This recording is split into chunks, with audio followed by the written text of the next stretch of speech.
하나님을 사랑하는 자, 곧 그의 뜻대로 부르심을 입은 자들에게는 모든 것이 합력하여 선을 이룬다고 하셨으니 하나님께서는 언제나 그의 기쁘신 뜻대로 모든 것을 그의 섭리 가운데 이루어 가십니다.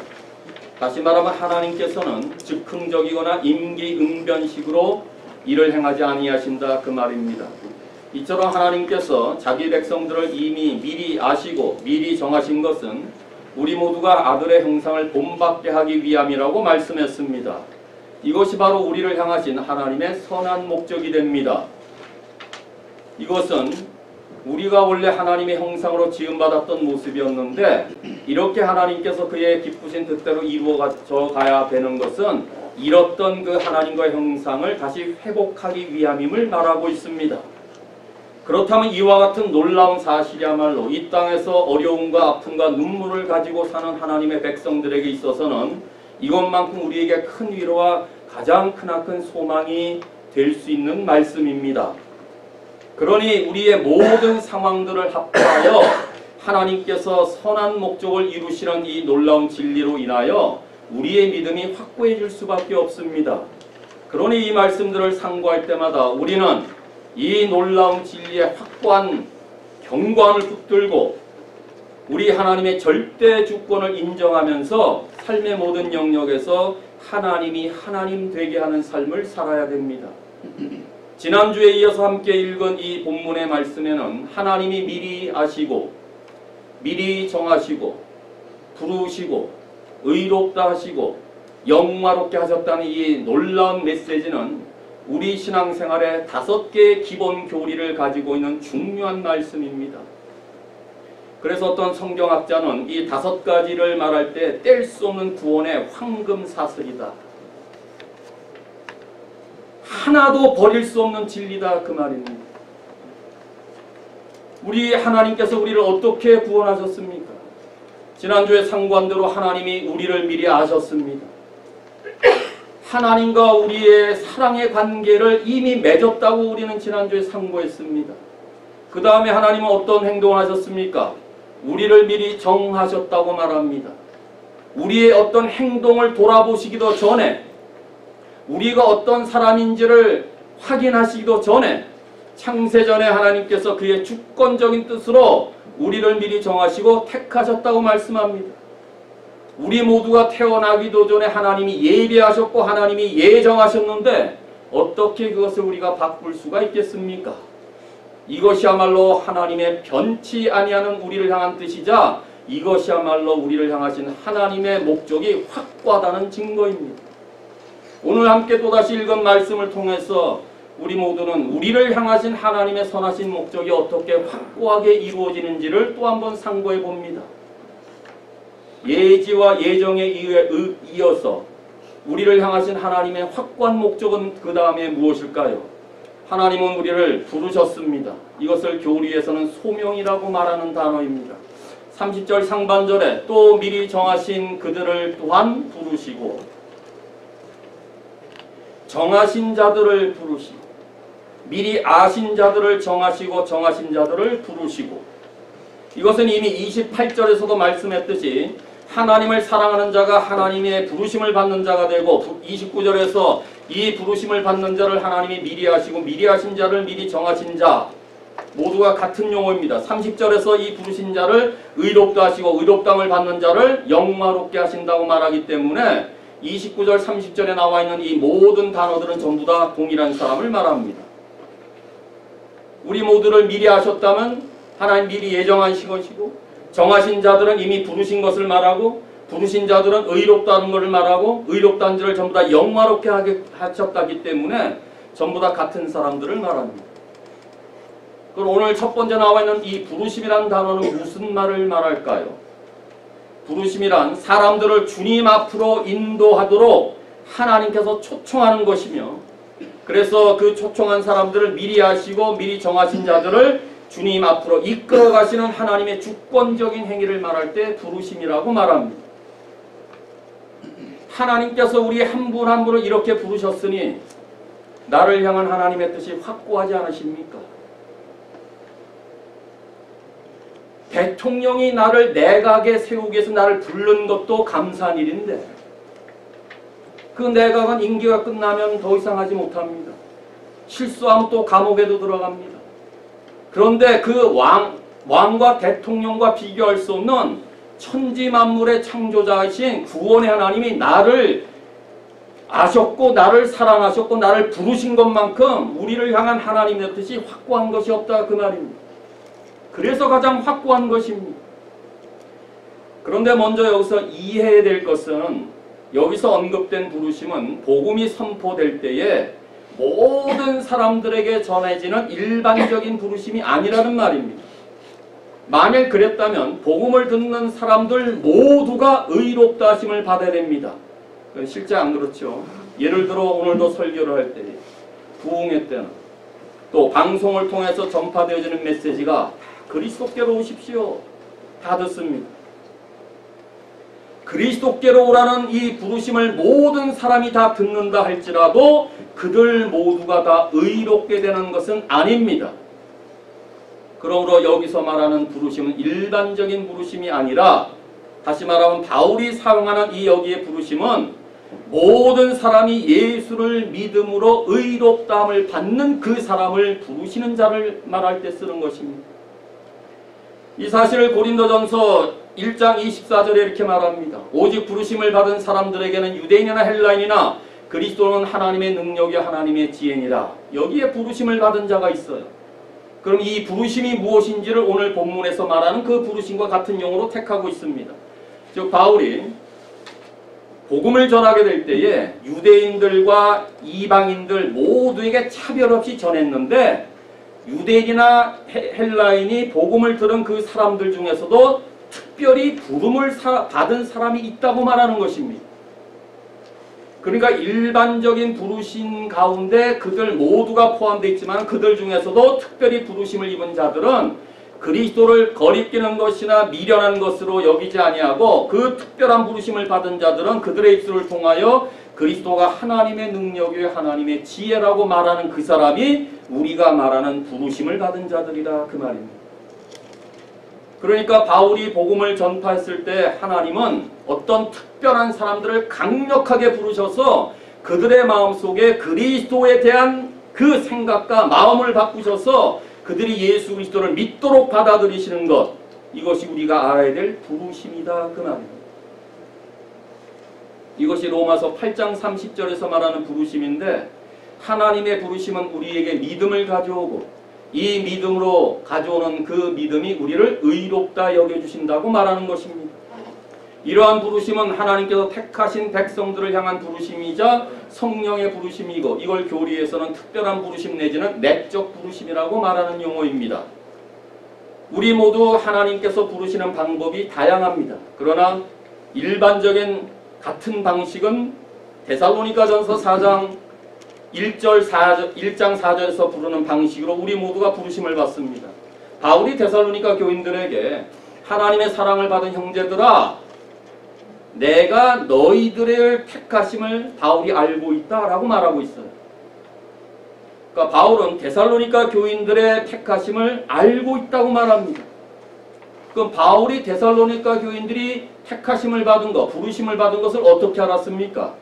5절에 왜냐하면, 이는이란 말은 왜냐하면이에요. 바울이 그들의 택하심을 받은 것을 아는 이유는 왜냐하면 바울이 전한 복음이 말로만 전해진 것이 아니라 그들이 복음을 들을 때에 능력과 확신으로 된 것이기 때문이다 라고 말하는 거예요. 그러니까 바울이 많은 사람들에게 복음을 전파했지만은 그들 중에서도 깊은 확신과 성령의 능력으로 받은 그 사람들만 택하심을 받고 그 사람들이 부르심을 받았다는 것을 바울이 알고 있었다 그 말입니다. 이걸 통해서 하나님의 부르심은 복음을 통해서 온다는 것을 우리가 확인해 볼 수가 있습니다. 우리도 한번 잘 생각해 보십시오. 여러 다른 경로를 통해서 우리가 복음을 받고 그리스도를 믿었지만 모든 사람들이 대부분 하나님의 부르심은 복음을 통해서 옵니다. 이 복음을 통해서 들을 때 하나님께 원래 우리가 적대적이고 반항적인 심리, 죽었던 마음을 갖고 있었는데 십자가에 못 박히셨다가 다시 살아나신 그리스도의 복음을 거부할 수 없는 진리로 내가 받아들임으로 하나님의 부르심을 받게 된다 그 말입니다. 다시 말하면 하나님의 부르심은 대적하는 마음을 하나님이 제거하시고 우리의 굳어졌던 그 마음을 녹여서 부드러운 심령을 허락하여 주셔서 우리 모두가 그리스도께 나오도록 우리에게 믿음을 주시고 하나님을 사랑하는 마음으로 이끄신다는 것이 부르심이란 말입니다. 그러니 이러한 부르심은 성령의 능력으로 말미암아 말씀이 전파될 때에 일어나는 사건입니다.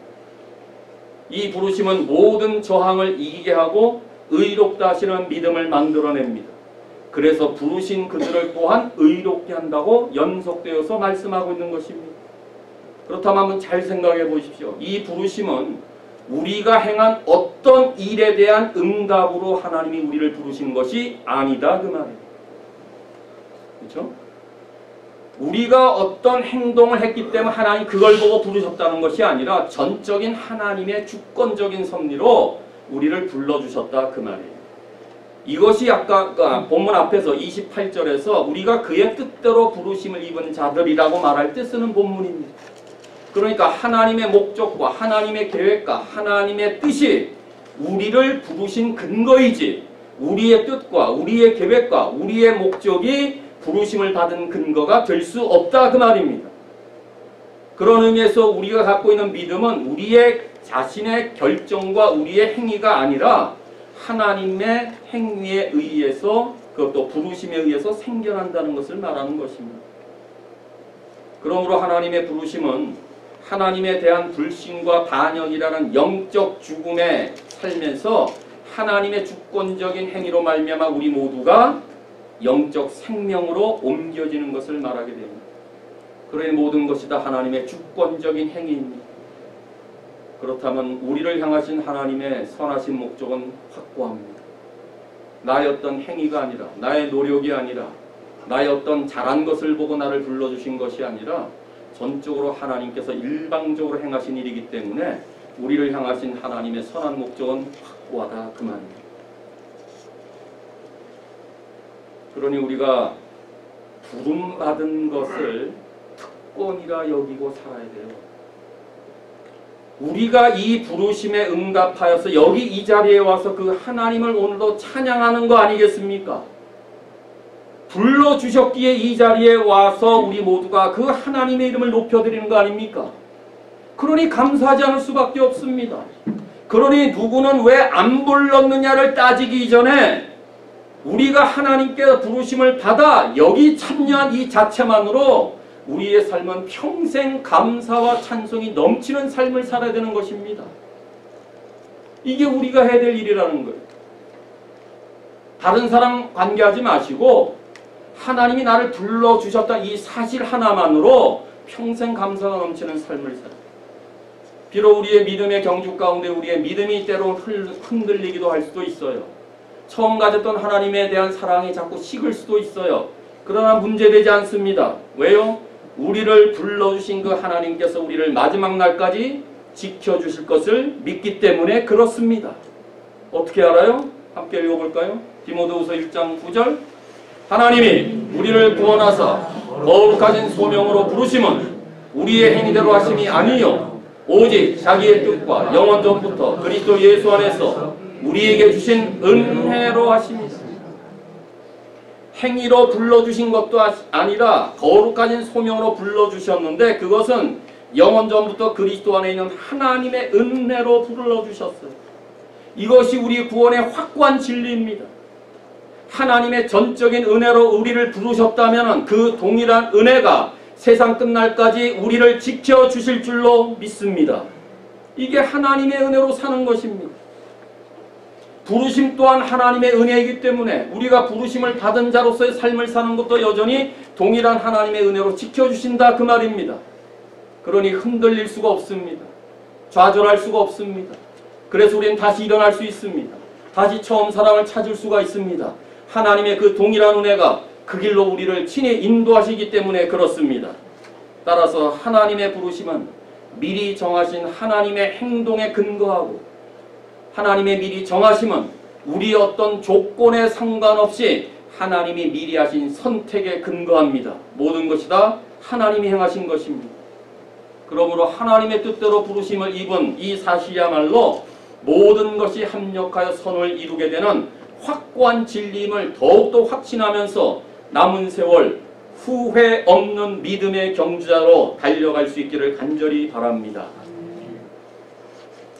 하나님은 우리를 미리 정하신 다음에 그 다음에 우리를 의롭다 하셨고 정하신 그들을 부르신 다음 행동은 그 다음에 우리를 의롭다 하셨다 그 말입니다. 이것을 칭의 사건이라 말합니다. 30절 중반절에 부르신 그들을 또한 의롭다 하시고 우리는 지금까지 로마서를 상고하면서 모든 것을 다 살펴봤습니다. 또다시 반복적인 그 말씀을 또다시 드립니다. 이미 5장 이런 데서 칭의의 사건을 말씀드렸습니다. 칭의, 의롭다 하시는 그 사건이란 죄인을 향하여서 그의 모든 죄가 용서되었고 법적으로 무죄하며 결코 정죄함이 없으며 앞으로 심판자의 진노가 없어졌고 그래서 이제 하나님 앞에 의롭게 설 수 있게 되었다고 하나님께서 선언하시고 인정하시는 것이 의롭다 하시는 말입니다. 칭의입니다.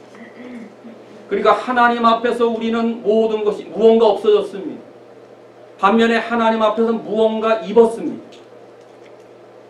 우리는 죄가 사라졌고 우리 안에 없었던 새로운 의가 들어왔습니다.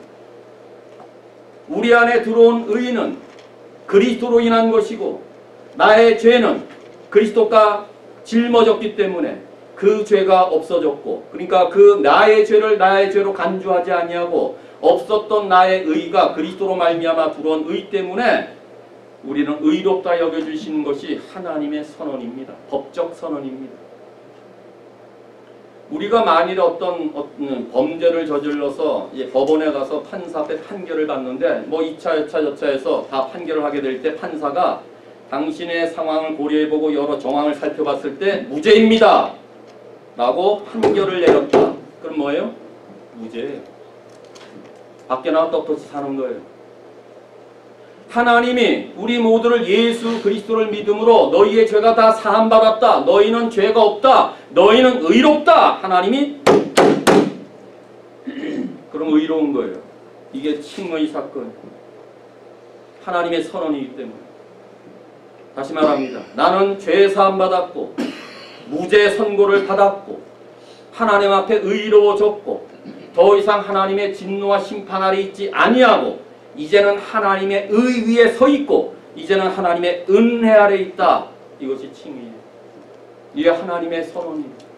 어떤 자가 하나님이 미리 하시고 미리 정하시고 의롭다 하신 자 부르신 자가 모두 다 하나님 앞에서 의롭다 하심을 받습니다. 얼마나 놀라운 일일까요?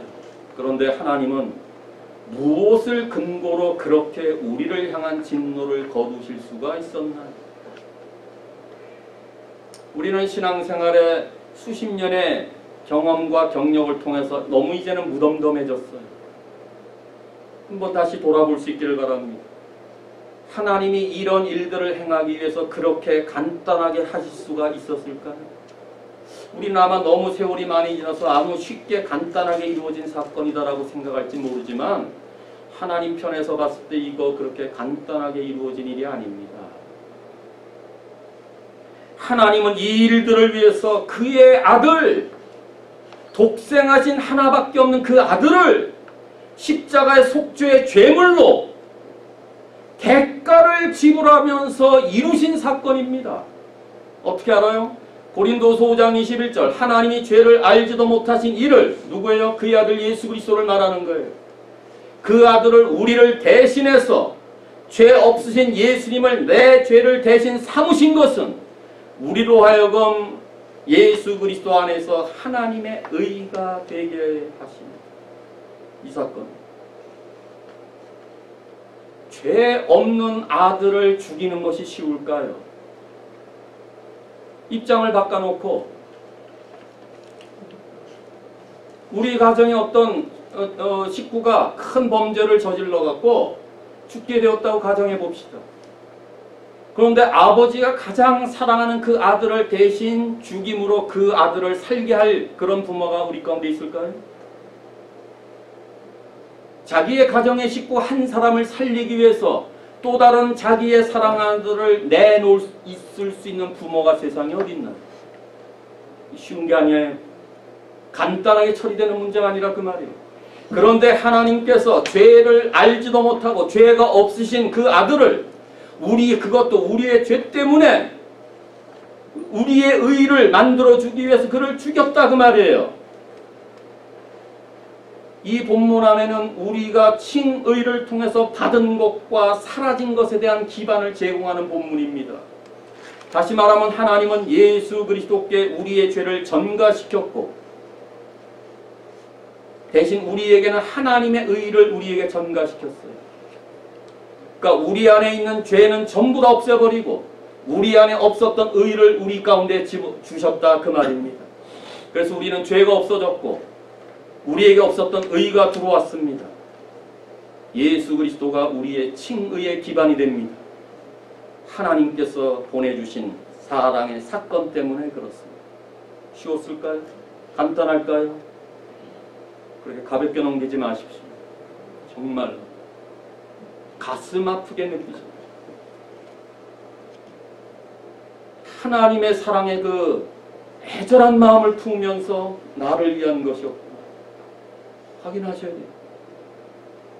이 사건을 로마서 9장에서는 좀 더 구체적으로 밝히고 있습니다. 어떻게? 죄로 삼으신 자의 그 사건을 로마서 5장 9절은 이렇게 밝히고 있습니다. 한번 같이 읽을까요?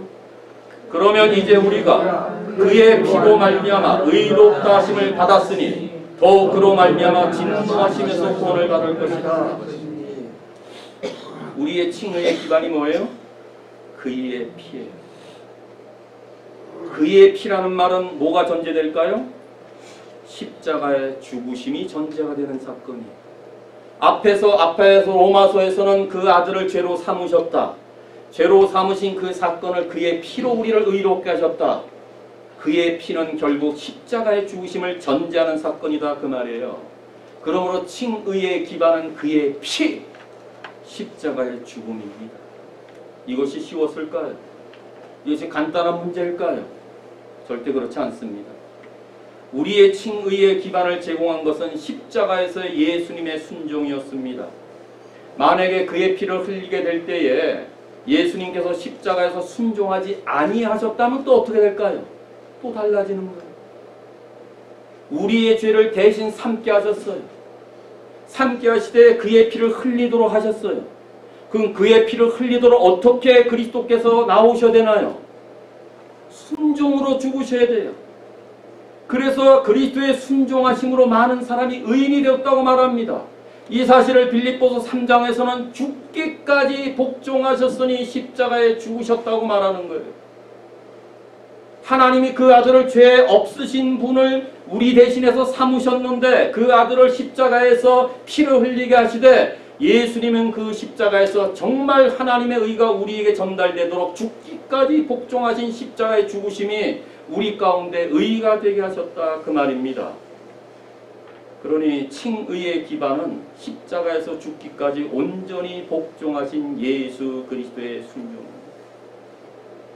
간단하지 않았겠죠. 쉬운 일이 아니에요. 하나님이 하셨어요. 하나님이 하셨어요. 십자가에서 예수님의 순종을 통한 죽음 안에서 우리의 죄는 주의 것이 되었어요. 예수님이 대신 하나님의 진노의 쓴 잔을 마심으로 우리의 의가 아닌 하나님의 의가 우리의 것이 되었어요. 이것이 의롭다 하셨다는 거예요. 그러므로 칭의의 기반은 우리 대신, 우리 죄 대신 죽기까지 순종하시되 십자가에서 피를 쏟아 부어주신 예수 그리스도라는 사실을 다시 확신하며 그 그리스도로 인하여서 평생 감사 찬송 드릴 수 있기를 바랍니다. 그런데요, 30절에서 보아야 될 핵심은 의롭다 하심이 따로 떨어져 있는 것이 아니라 영원 전부터 시작되어서 시간과 역사 속으로 들어온 이후에 다시 영원으로 끝나는 하나님의 모든 섭리 및 하나님의 구원 역사와 연결되어 있어요. 5가지 교리 중에 중간에 있는 부르심을 사건을 통해서 영원 전부터 있었던 미리 아심, 그리고 조금 후에 말씀드릴 영화 이르는 영원까지의 모든 가운데에 우리의 부르심이 있고 부르신 자를 의롭게 하는 거예요. 이 5가지 교리에서 우리가 친히 만날 수 있는 하나님은 어느 부분일까요? 부르심이에요. 그리고 나머지의 모든 것은 영원 전부터 하나님이 행하셨고 영원까지 친히 이루어 가신다. 이 모든 것이 다 하나님의 섭리 아래 있었던 것임을 확인한다면 이게 얼마나 우리를 향한 하나님의 뜻이 확고할까요? 내가 한 것이 하나도 없다 그 말이에요. 즉 하나님께서 미리 아시지도 아니하고 미리 정하시도 아니했고 부르시지도 아니했다면 어느 누구도 부르심을 입은 자가 여기 한 사람도 없다 그 말이에요. 그러니 우리의 구원을 위해서 이 모든 일이 하나님에 의해서 주권적으로 이루어진 일임을 다시 확인할 수 있어요. 그렇다면 이런 것을 보게 될 때 우리로서는 아무것도 행할 수가 없었음을 보게 됩니다. 우리가 행한 것은 전혀 없음을 다시 확인하게 됩니다. 이미 로마서 5장에서 우리가 상고했듯이 로마서 5장 6절에 우리가 연약할 때에 경건치 않은 자들을 위해서 예수님 십자가에 죽으셨어요. 10절에는 우리가 원수 되었을 때 예수님께서 죽으심으로 말미암아 우리가 구원을 받게 되었어요.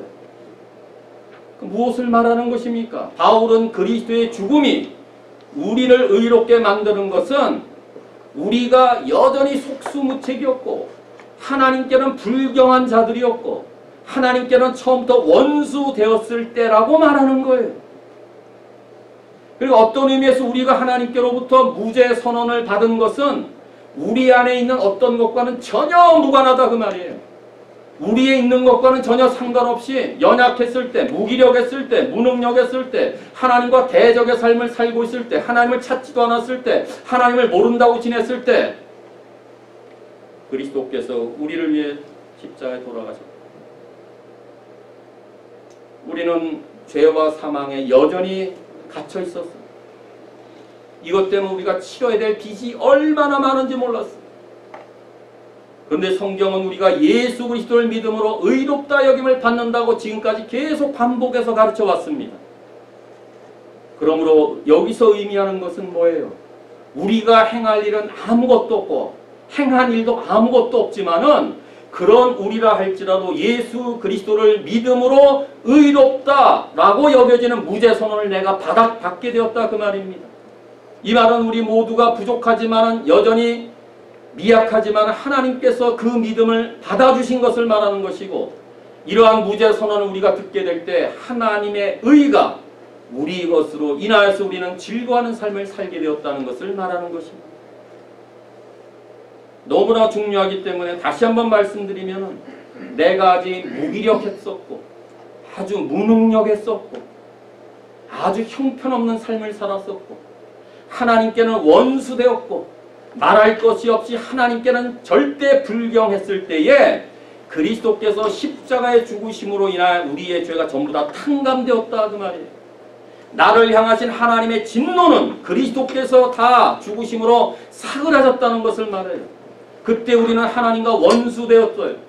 하지만 우리의 스스로 의로워지려는 그 노력과 시도를 다 내려놓고 참으로 예수 그리스도를 신뢰하게 되었을 때에 우리 모두가 죄사함이라는 선언을 듣게 되었고 우리 모두가 지금까지 하나님 안에서 즐거워하는 삶을 살게 된 것입니다.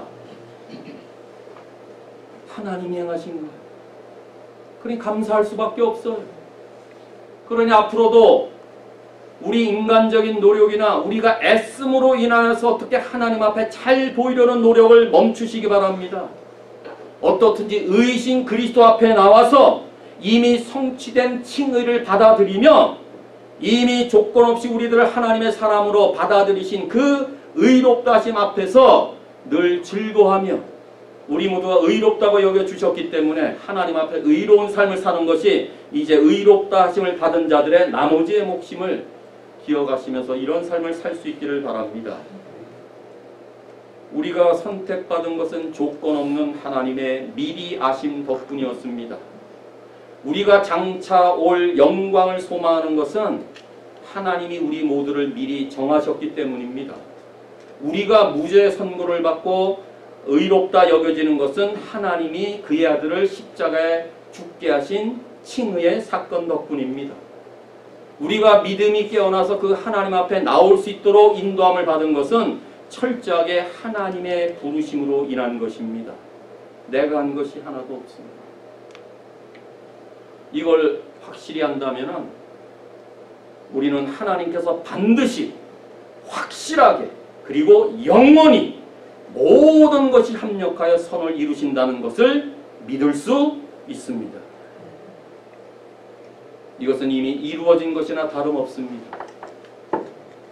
주보 안에 들어와 있는 그 삽입된 각 그 구절들을 보면 전부 다 제가 과거형으로 썼습니다. 성경은 마치 현재형처럼 되어 있지만 원래 단어가 전부 다 과거형입니다. 하나님이 우리를 미리 아셨습니다. 하나님이 미리 정하셨습니다. 하나님이 부르셨습니다. 하나님이 의롭다 하셨습니다. 이미 다 얻은 것입니다. 이미 다 이루어진 것이나 똑같습니다. 이미 다 이루어진 과거 형태를 썼으니 이것만큼 우리를 향하신 하나님의 선한 목적이 어디 있어요? 앞으로 내가 예수를 잘 믿고 하나님 앞에 기쁜 삶을 살면 너를 의롭게 할 것이다. 미래형이 아니에요. 신앙생활 열심히 하고 교회 봉사를 잘하면서 하나님 마음을 기쁘시게 해드리면 마지막 날 너희를 의롭게 할 것이다. 미래형이 아니에요. 이미 미리 아셨어요. 미리 정하셨어요. 미리 우리들을 부르셨어요. 부르신 자들을 의롭다 하셨어. 이미 다 받은 것입니다. 그러니 우리를 향한 하나님의 선한 목적이 정말 확고하지 않습니까? 과거형으로 다 끝났어요. 이미 다 얻은 것이다. 그 말입니다. 따라서 우리는 이 확고한 진리를 붙들고 우리의 인생을 남김없이 하나님도 그의 아들을 남김없이 다 드린 것처럼 우리도 남은 세월 남김없이 주님께 드리며 주님만을 찬양하며 주님만 따라가는 믿음의 경주자들 될 수 있기를 바랍니다. 하나님께서 우리를 위해 마지막으로 행하신 것은 우리를 영화롭게 하셨습니다. 영화라는 교리 30절 하반절에 의롭다 하신 그들을 또한 영화롭게 하셨느니라. 영화라는 말은 모든 죄가 다 제거되고 우리의 몸과 영혼이 완전해졌다는 의미입니다. 이게 영화입니다. 바울은 이미 영화에 해당되는 단어를 그 앞에 본문인 17절과 18절에서 그리스도와 함께 영광을 받을 것이다. 또 우리에게 나타날 영광이다라는 단어를 이미 이렇게 표현했습니다. 이것은 하나님께서 예수님을 모든 통치와 권세 위에 높인 다음에 보좌 우편에 앉으셨을 때 행하신 그 똑같은 일을 자기 백성들에게도 똑같이 하시는데 그것이 바로 우리를 영광스럽게 한다. 그 말이에요. 예수님이 죽으시고 부활하시자 하늘보좌 영광에 다시 오르심으로 똑같은 하나님의 그 동일한 권능과 영광과 보좌를 동시에 다 가지셨잖아요. 이게 그 영광을 말하잖아요. 그래서 모든 이름들이 다 주님 앞에 나와 엎드려 경배하며 주님께 영광 돌리는 그 하나님이 그 아들을 통해 행하신 일들을 우리의 마지막 날에 똑같이 행하신다는 것이 영광이다. 영화 이르게 한다. 그 말이에요. 그래서 골로새 3장 4절에 우리의 생명이신 그리스도께서 나타나실 그때에 너희도 빌립보 교인들 너희도 그와 함께 누구? 그리스도와 함께 영광 중에 나타나리라. 바울의 동일한 논리죠. 조금 더 구체적으로 말씀드리면 하나님은 인간들을 영화롭게 하시게 될 때에 우리 가운데 새롭고 영광스러운 썩지 않을 몸, 놀라운 몸을 우리에게 주신다. 그 말이에요. 이것을 바울은 로마서 그 앞에 본문인 21절과 23절에서 하나님의 자녀들의 영광의 자유로서 우리 몸의 속량을 기다린다는 의미로 사용했던 거예요. 그렇다면 지금은 우리가 몸의 구속을 기다리고 있습니다. 그것이 영광의 날을 기다리고 있다. 그 말이에요. 지금은 그 영광의 날 몸의 구속을 기다리면서 모든 자들이 육신의 연약함으로 인해서 고통을 겪고 있습니다. 아파합니다. 슬퍼합니다. 눈물을 흘립니다. 이런 삶을 산다 할지라도 그때가 되면은, 그날이 이르면은 육체의 모든 괴로움에서 벗어나 우리의 몸은 부활하신 예수 그리스도의 몸과 같이 영광의 몸이 된다는 것을 말하고 있습니다. 그래서 빌립보서 3장 우리의 시민권이 하늘에 있는지라 라고 말하면서 아랫단에 우리가 마지막 날에 그 예수를 기다리게 될 때, 그때가 되면 우리의 낮은 몸, 우리의 썩을 몸, 우리의 육신적인 몸이 자기 영광의 몸의 형체와 같이 변하게 하시리라. 우리 모두가 누구의 몸? 예수 그리스도의 영광의 몸으로 변케 되리라. 아멘. 우리의 몸이 그리스도의 몸과 같은 몸으로 바뀐다는 거예요. 봐요, 지금 20대, 30대와 70대, 80대 육체가 너무나 차이 납니다. 그렇죠? 우리 육신의 모습은 이렇게 큰 차이가 나지만은 그날에는, 그리스도께서 오시는 그날에는 아무 차이도 없어집니다. 어르신들 기뻐하십시오. 괜찮습니다. 20대들 자만하지 마십시오. 똑같아져요. 차이가 안 나는 거예요. 그게 뭐예요?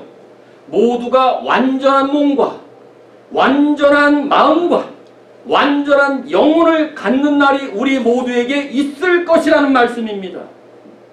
부르심을 받고 의롭게 된 모든 사람들이 예수 그리스도의 아름다움으로 덧입게 될 것입니다.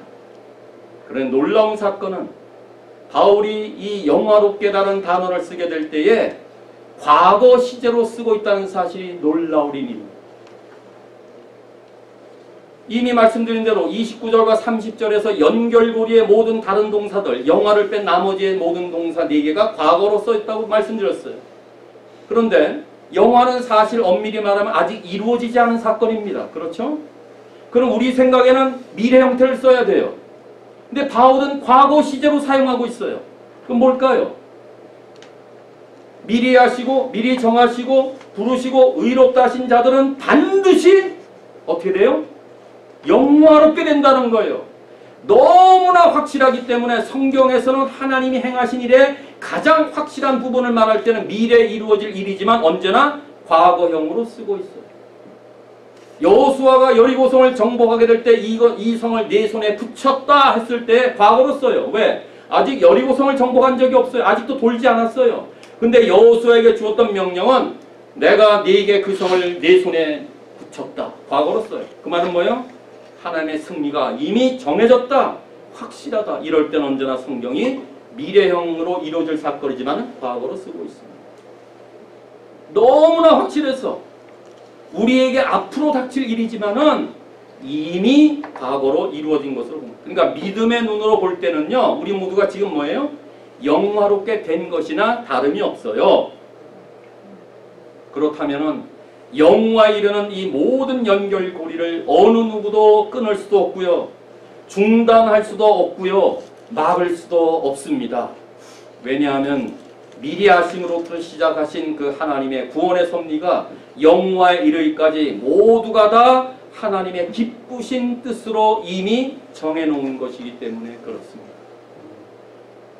그러니 영화는 우리 구원의 마지막 단계이며 하나님이 미리 아심으로부터 시작된 구원 과정의 완성 단계입니다. 영화는 인간의 낮고 썩을 몸이 영화로운 그리스도의 몸과 같이 변화되는 것입니다. 우리 모두가 누구랑 같이 된다고요? 예수 그리스도와 같이 됩니다. 이 사실을 믿고 확신하는 자들만 요한일서 3장 2절을 읽어봅니다. 시작. 사랑하는 자들아, 우리가 지금은 하나님의 자녀라. 장래 어떻게 될지는 아직 나타나지 아니하였으나 그가 나타나시 되면 우리가 그와 같을 줄을 아는 것은 그의 참 모습 그대로 볼 것이기에 아직 나타나지 않았어요. 또 하나님의 자녀예요. 그러나 그리스도가 나타나시면요, 우리가 그리스도와 같아줄 것을 안다고 가르쳐요. 깨끗하시고 완전하신 영광스러운 예수 그리스도를 만나는 순간에 우리 모두가 주님과 똑같이 변하게 되니 그날이 기다려지십니까? 그날을 기대하고 계십니까? 그날을 위해 살고 계십니까? 하나님께서 우리를 의롭다 하시고 이제 머지않아 예수 그리스도처럼 영화롭게 해주실 터인데, 그렇다면 지금 우리의 삶에도 그리스도를 닮아가지 않겠습니까? 주를 향하여 이 소망을 가진 자마다 깨끗하여진다고 성경이 말하고 있다면, 하나님의 자녀라는 소망이 그의 나타나심을 우리가 갖고 있는 소망이라면 오늘 이 땅에서도 주님의 깨끗하심처럼 우리도 깨끗한 삶을 살아야 되지 않겠습니까? 깨끗하십니까? 정결한 신부이십니까?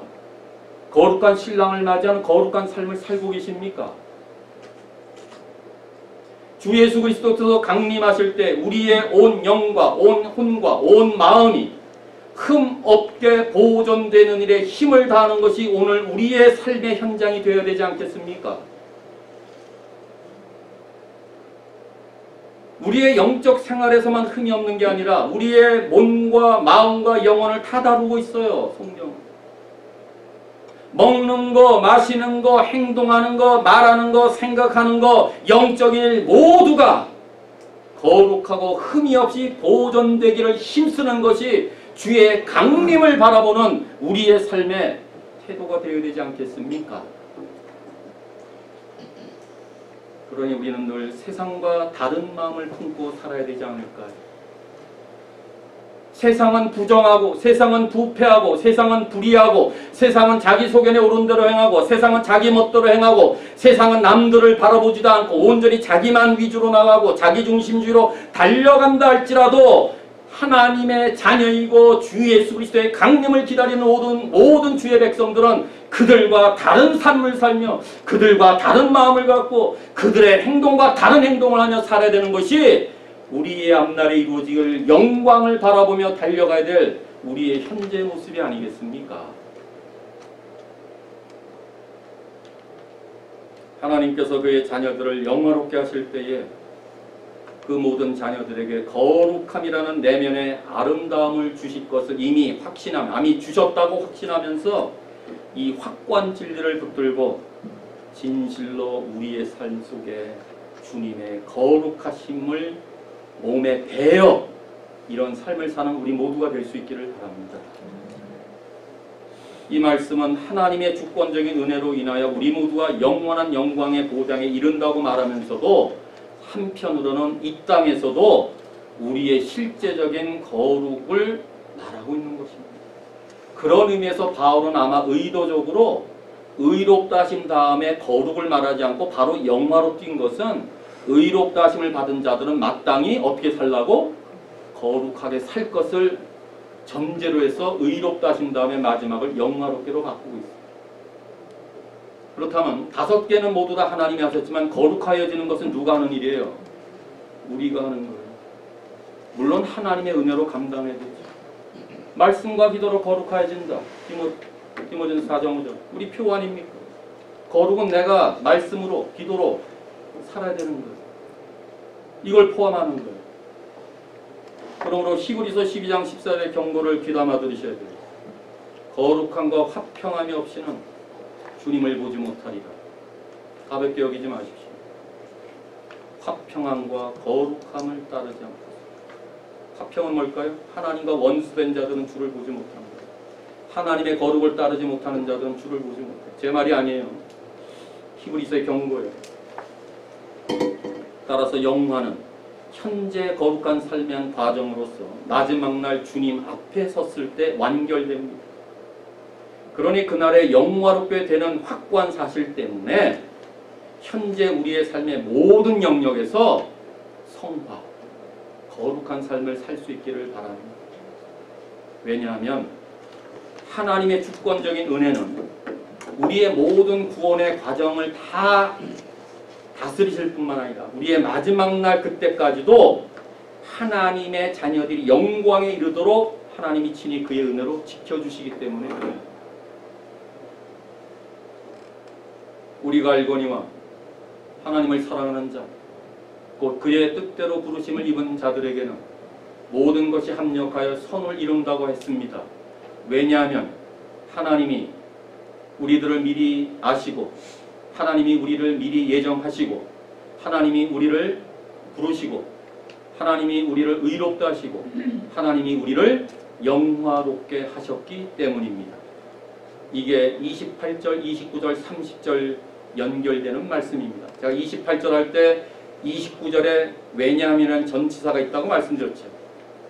합력할 선을 이룬 이유는 29절과 30절의 사건 때문에 그렇습니다. 하나님이 우리는 이런 존재입니다. 우리는 하나님이 미리 하셨습니다. 미리 하신 자를 하나님 미리 정하셨습니다. 미리 정하신 자를 하나님이 부르셨습니다. 부르신 자들을 하나님이 의롭다 하셨습니다. 의롭다 하신 자를 영화롭게 하셨습니다.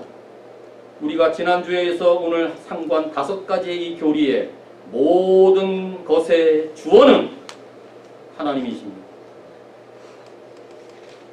모든 것을 다 하나님이 하셨습니다. 우리가 한 것이 하나도 없습니다. 구원은 하나님께서 그의 주권을 가지시고 그의 기쁘신 뜻대로 이루시는 일입니다.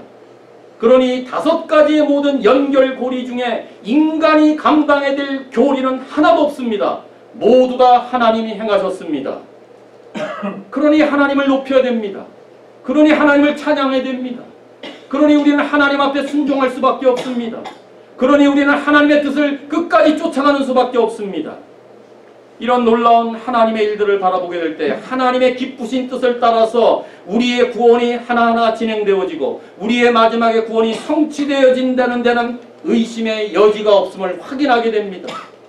그래서 우리를 향하신 하나님의 선한 목적은 가장 확고한 것입니다. 누가 우리를 아셨어요? 하나님이십니다. 누가 우리들을 이미 정하셨어요? 하나님이십니다. 누가 우리들을 다 부르셨어요? 하나님이십니다. 누가 우리들을 의롭다 하셨어요? 하나님이십니다. 누가 우리를 마지막 날 영화롭게 하십니까? 하나님이십니다. 이것만큼 확고한 목적이 어디 있습니까? 이것이 우리를 향하신 하나님의 위대한 구원의 섭리입니다. 이보다 더 큰 위로와 이것보다 더 큰 소망은 없습니다.